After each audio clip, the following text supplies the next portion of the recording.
കേരള രാഷ്ട്രീയത്തിലെ വർത്തമാനകാല ചർച്ചകളിൽ എപ്പോഴും നിറഞ്ഞു നിൽക്കുന്ന പേരാണ് സുരേഷ് ഗോപിയുടേത്. സിനിമയിലെ മാസ് ഡയലോഗുകൾ കൊണ്ട് വെള്ളിത്തിര കീഴടക്കിയ താരം ഇന്ന് കേന്ദ്ര സഹമന്ത്രി എന്ന നിലയിൽ രാഷ്ട്രീയ കളിക്കളത്തിലും സജീവമാണ്.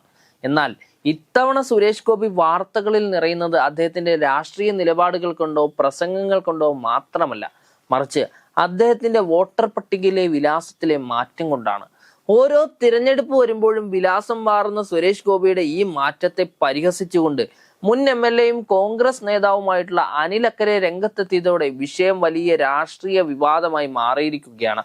മലയാള സിനിമയിലെ എക്കാലത്തെയും ക്ലാസിക് കഥാപാത്രമായിട്ടുള്ള കുമ്പിടിയോടാണ് സുരേഷ് ഗോപിയെ അനിൽ അക്കരെ ഉപമിച്ചിരിക്കുന്നത്. ഒരേ സമയം പലയിടങ്ങളിൽ പ്രത്യക്ഷപ്പെടുകയും വേഷം മാറുകയും ചെയ്യുന്ന കുമ്പിടിയെ പോലെ ഓരോ തിരഞ്ഞെടുപ്പിലും ഓരോ മണ്ഡലങ്ങളിൽ വോട്ട് രേഖപ്പെടുത്തുന്ന സുരേഷ് ഗോപിയുടെ ശൈലി രാഷ്ട്രീയ കേരളത്തിന് കൗതുകവും അതേസമയം വിമർശനത്തിനും വഴിയൊരുക്കുന്നതുമാണ്. അനിൽ അക്കരെ തന്റെ ഫേസ്ബുക്ക് പോസ്റ്റിലൂടെ ഉന്നയിച്ച പരിഹാസം കേവലം ഒരു വ്യക്തിപരമായിട്ടുള്ള ഒരു ആക്ഷേപമല്ല, മറിച്ച് ഒരു ജനപ്രതിനിധിക്ക് വോട്ടർമാരോടുള്ള ഉത്തരവാദിത്വത്തെയും സ്ഥിരതയും കുറിച്ചുള്ള ചോദ്യം കൂടിയാണ്. വരാനിരിക്കുന്ന നിയമസഭാ തിരഞ്ഞെടുപ്പിന് മുന്നോടിയായി പുറത്തിറങ്ങിയ പുതുക്കിയ വോട്ടർ പട്ടികയിൽ സുരേഷ് ഗോപിയുടെ പേര് ഗുരുവായൂർ മണ്ഡലത്തിലാണ് ഉൾപ്പെടുത്തിയിരിക്കുന്നത്. Guruvayur Devaswom board English medium സ്കൂളിലെ 697 നമ്പർ വോട്ടറായാണ് ഇത്തവണ സുരേഷ് ഗോപിയെ രേഖപ്പെടുത്തിയിരിക്കുന്നത്. അനിൽ അക്കരയുടെ വിമർശനത്തിന്റെ കാതൽ സുരേഷ് ഗോപിയുടെ വോട്ട് മാറ്റത്തിന്റെ വേഗതയാണ്. വെറും 2 മാസം മുൻപ് നടന്ന കോർപ്പറേഷൻ തിരഞ്ഞെടുപ്പിൽ അദ്ദേഹം വോട്ട് രേഖപ്പെടുത്തിയത് തിരുവനന്തപുരത്തായിരുന്നു. അതിന് ഏകദേശം 1 വർഷം മുൻപ് നടന്ന ലോക്സഭാ തിരഞ്ഞെടുപ്പിൽ അദ്ദേഹം തൃശ്ശൂരിലെ വോട്ടറായിരുന്നു. ഇങ്ങനെ ചുരുങ്ങിയ കാലയളവിനുള്ളിൽ 3 വ്യത്യസ്ത ഇടങ്ങളിൽ വോട്ടറായി മാറുന്നത് സാധാരണക്കാർക്ക് പോലും ചിന്തിക്കാൻ കഴിയാത്ത കാര്യമാണെന്ന് അനിൽ അക്കരെ ചൂണ്ടിക്കാണിക്കുന്നുണ്ട്. സാധാരണഗതിയിൽ ഒരു സാധാരണക്കാരൻ തന്റെ വോട്ട് മാറ്റാൻ അപേക്ഷ നൽകിയാൽ മാസങ്ങളോളം വില്ലേജ് ഓഫീസുകളിലും ഇലക്ഷൻ ഡെസ്കുകളിലും കയറി ഇറങ്ങേണ്ടി വരുമ്പോൾ ഒരു കേന്ദ്രമന്ത്രിക്ക് ഇത്ര വേഗത്തിൽ വിലാസം മാറാൻ കഴിയുന്നത് ഭരണ സ്വാധീനം കൊണ്ടാണോ എന്ന ചോദ്യവും ഇതിനിടയിൽ ഉയരുന്നുണ്ട്. ഇത്തവണ അദ്ദേഹത്തിന്റെ വോട്ട് മാറ്റിയിരിക്കുന്നത് കുടുംബസമേതമല്ല എന്നതും ശ്രദ്ധേയമാണ്. മുൻപ് കുടുംബത്തോടൊപ്പം വോട്ട് മാറ്റിയിരുന്ന അദ്ദേഹം ഇത്തവണ ഒറ്റയ്ക്കാണ് ഗുരുവായൂരിലേക്ക് മാറിയിരിക്കുന്നത്. ഇതിനെയാണ് സമ്മതിക്കണം ഇദ്ദേഹത്തിനെ എന്ന് അനിൽ അക്കരെ പരിഹാസ രൂപേണ കുറിച്ചിരിക്കുന്നത്. ഗുരുവായൂർ ക്ഷേത്രത്തിനടുത്തുള്ള അച്യുതം ഫ്ളാറ്റിലെ വിലാസത്തിലാണ് സുരേഷ് ഗോപി ഇത്തവണ തന്റെ വോട്ട് ഉറപ്പിച്ചിരിക്കുന്നത്. തൃശ്ശൂരിലെ തന്റെ ഏറ്റവും പഴക്കമേറിയതും പ്രശസ്തവുമായിട്ടുള്ള ഫ്ളാറ്റ് സമുച്ചയങ്ങളിൽ ഒന്നാണ് അച്യുതം. സുരേഷ് ഗോപിക്ക് അവിടെ സ്വന്തമായി ഫ്ളാറ്റ് ഉണ്ട് എന്നത് സത്യമാണ്. എന്നാൽ ഒരു വീട്ടിലോ ഫ്ളാറ്റിലോ ഉടമസ്ഥാവകാശം ഉള്ളത് കൊണ്ട് മാത്രം അവിടെ വോട്ട് ചേർക്കുന്നത് ശരിയാണോ എന്ന ധാർമ്മിക ചോദ്യവും ഇവിടെ ഉയരുന്നുണ്ട്. തൃശ്ശൂരിലെ രാഷ്ട്രീയ സമവാക്യങ്ങൾ പരിശോധിക്കുമ്പോൾ ഗുരുവായൂർ പോലുള്ള ഒരു സുപ്രധാന മണ്ഡലത്തിൽ വോട്ട് ചേർക്കുന്നത് വരാനിരിക്കുന്ന തിരഞ്ഞെടുപ്പുകളിൽ BJPക്ക് ഗുണകരമാകുമോ എന്ന പരീക്ഷണത്തിന്റെ ഭാഗമാണോ ഇതെന്ന് രാഷ്ട്രീയ നിരീക്ഷകരും സംശയിക്കുന്നുണ്ട്.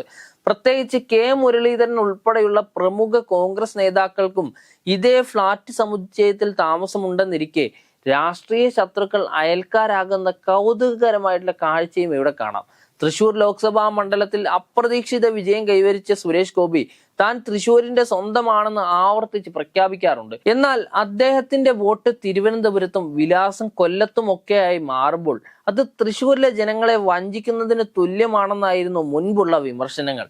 ഇപ്പോൾ ഗുരുവായൂരിലേക്ക് മാറിയത് ഈ വിമർശനങ്ങളെ പ്രതിരോധിക്കാനാണെന്ന് BJP കേന്ദ്രങ്ങൾ അവകാശപ്പെടുന്നുണ്ടെങ്കിലും അനിൽ അക്കരയുടെ കുമ്പിടി പ്രയോഗം ആ പ്രതിരോധങ്ങളെ നിഷ്പ്രഭമാക്കുന്നതാണ്.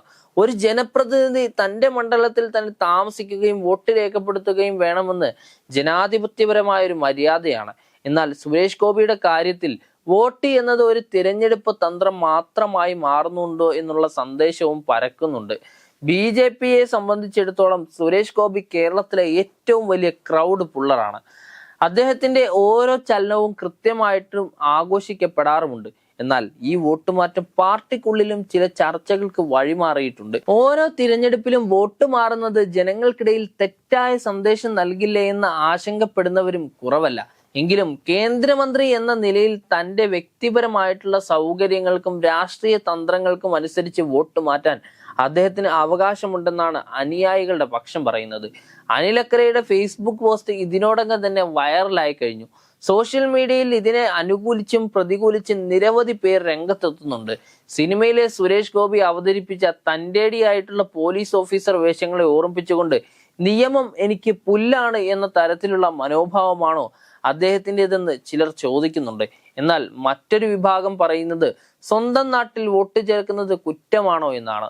വോട്ട് എവിടെ വേണമെന്ന് തീരുമാനിക്കാനുള്ള അവകാശം ഓരോ പൗരനുമുണ്ടെന്ന് അവർ വാദിക്കുന്നുമുണ്ട്.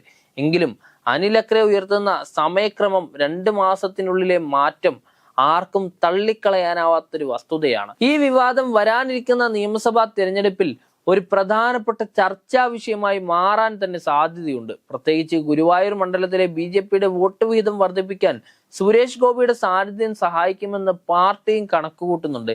എന്നാൽ അനിൽ അക്രയെ പോലുള്ള നേതാക്കൾ ഇത്തരം വിഷയങ്ങൾ പൊതുമധ്യത്തിൽ കൊണ്ടുവരുന്നതിലൂടെ BJPയുടെ തന്ത്രങ്ങളെ പ്രതിരോധിക്കാൻ കോൺഗ്രസിനും സാധിക്കുന്നുണ്ട്. രാഷ്ട്രീയത്തിലെ ഈ ഒളിച്ചുകളികൾ വോട്ടർമാർ എങ്ങനെ കാണുമെന്നതാണ് നിർണായകമാകുന്നത്. ചുരുക്കത്തിൽ സുരേഷ് ഗോപിയുടെ വോട്ട് മാറ്റം ഒരു സാങ്കേതിക നടപടി എന്നതിലുപരി കേരള രാഷ്ട്രീയത്തിലെ വേഷപ്പകർച്ചയുടെ പ്രതീകമായി മാറിക്കഴിഞ്ഞു. അനിൽ അക്രയുടെ പരിഹാസം സുരേഷ് ഗോപിക്ക് എത്രത്തോളം തിരിച്ചടിയാകുമെന്ന് കാത്തിരുന്ന് കാണേണ്ട കാര്യമാണ്.